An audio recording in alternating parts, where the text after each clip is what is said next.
Hey everybody, it's Andrew Ainsworth Golf Academy here. A warm welcome as always. It's time for the big review. It's the Ping G400 Driver. Let's get in there, tell you all about it.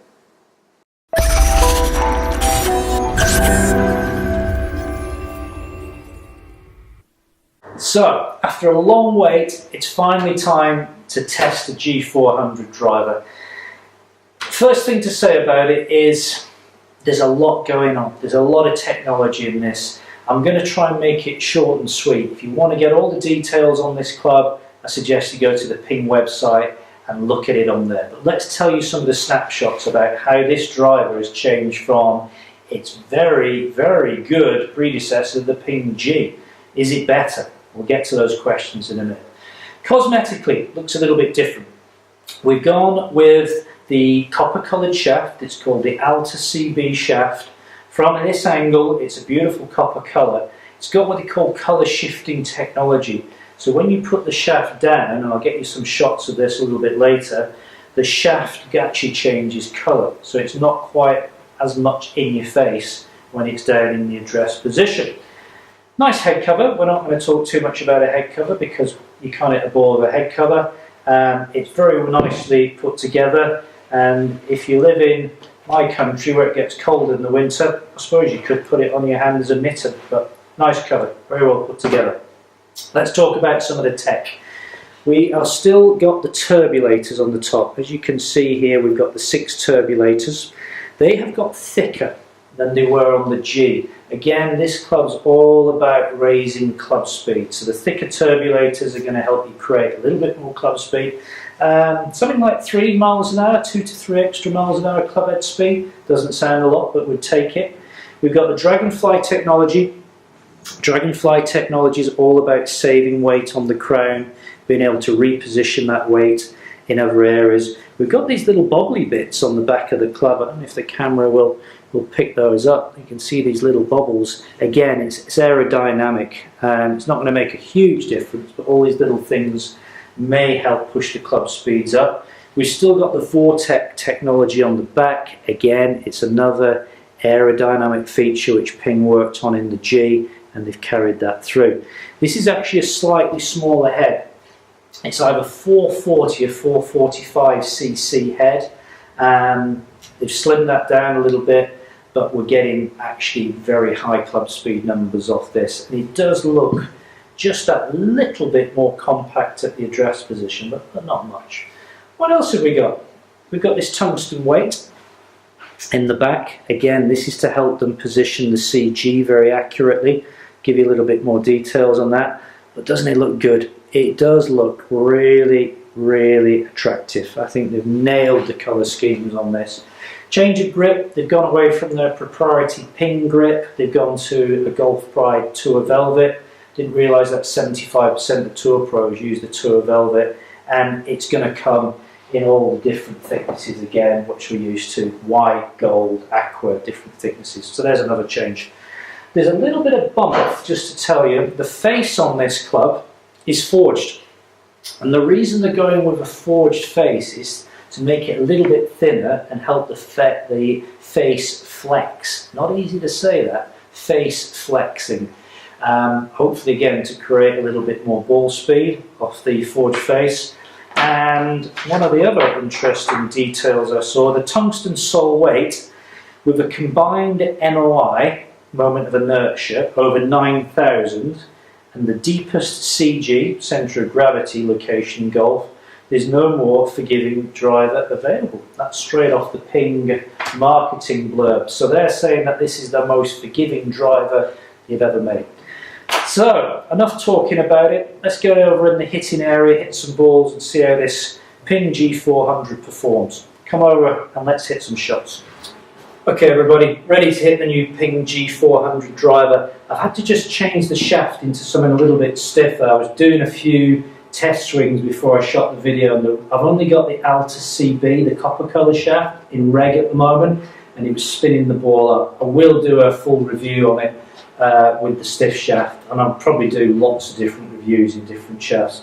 So I've had to go to one of their aftermarket shafts here. I've gone to the Kurocade shaft, which is made by Mitsubishi, It's a 60-gram shaft in stiff. It's cut to 45.25. So it's an upchargeable shaft. I think over here in the UK, it's going to cost you about another 50 to 60 pounds, something like that. Price of these clubs at the moment, I notice a lot of people on YouTube don't talk about prices. I don't see why not, because you know the information's out there. The going rate for this driver in the UK at the moment, if you go online and look at some of the big online stores, and I sell it in my shop here, it's £349. That's what it's going to cost you at the moment. You won't see it any cheaper than that, I don't think, out there. You might see it more expensive, but £349 seems to be the set market price for this driver. Enough talking, let's hit it. I've got it set down at 9.9, Pro V1's on the deck. Going to hit a couple of shots and we'll see what we get.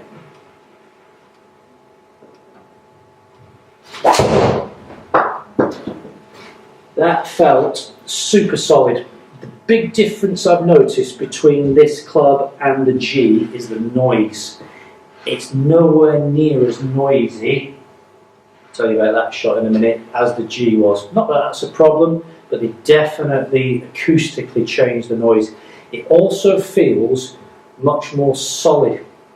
I don't know how they've done that, but it's definitely a different feel, a much more solid feel as the ball comes off the club face. Wow, I've hit a fairway. Woo! Let's have a look at the numbers. Felt really good. So, numbers wise, 101 miles an hour at club speed, it's about me, not bad for an old boy. 246 yards of carry, predicted run out on GC2 saying 266, that would depend on ground conditions. I'm always looking at carry distance on these tests, 246.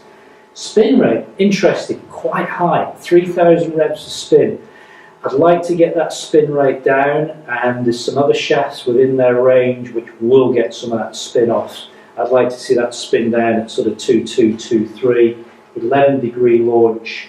I reckon I could get some more yardage out of that if I could knock the back spin rate. Dare I risk another one, or should I quit? Go on ahead. No, go. We'll hit some more shots. But, you know, distance is a wonderful thing, isn't it? But finding those fairways for me is far more important than trying to carry one 270 and ending up in those trees on the left. Okay, let's go again.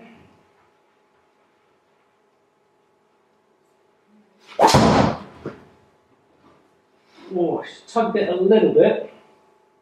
That's okay. That's in the ballpark, just in the first cut. Didn't feel a great strike. 241 carry, felt a little bit necky there. The other thing I've noticed in the small amount of testing that I've done with this driver is it does feel a little bit more forgiving than G. Now, I've got a G and I love my G, but this does feel just that little bit more forgiving. Is it any longer? Don't know yet. I haven't hit enough balls of it to know, but it definitely feels a little bit more forgiving. I'm going to have a look at the numbers on that. That was slightly lower launch.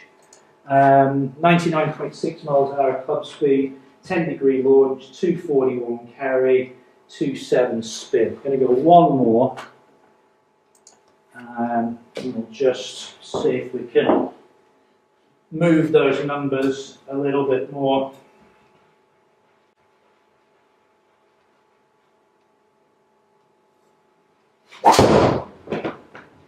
That felt really good. That's the best strike out of three of those. Looked like around about a 250 carry. Again, hit fairway, which for me is more important than the yardage. Let's just bring up the numbers. So there, yeah, 100 miles an hour, 248 carry, 12-degree launch, 2.7 spin, another fairway hit. It's a cracking driver, folks. Really, really like it. I'll bring up those numbers so that you can see them at the end, just on the screen if you want to study those. But it's very, very impressive. I urge you to go and try this driver. I don't think you'll be disappointed.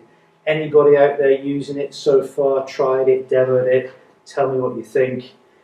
Thanks for watching. It's been a great review. I've really enjoyed doing it. By the way, I'm shooting on my new Canon camera, my first video on my 70D camera, so excuse me if It's not quite perfect yet, but I'm working on it, so hopefully that's been a good thing. Please subscribe to the video if you haven't done so, my channel rather, and if you think the video is any good, give me a thumbs up, it really helps. Thanks for watching, and goodbye, and happy golfing!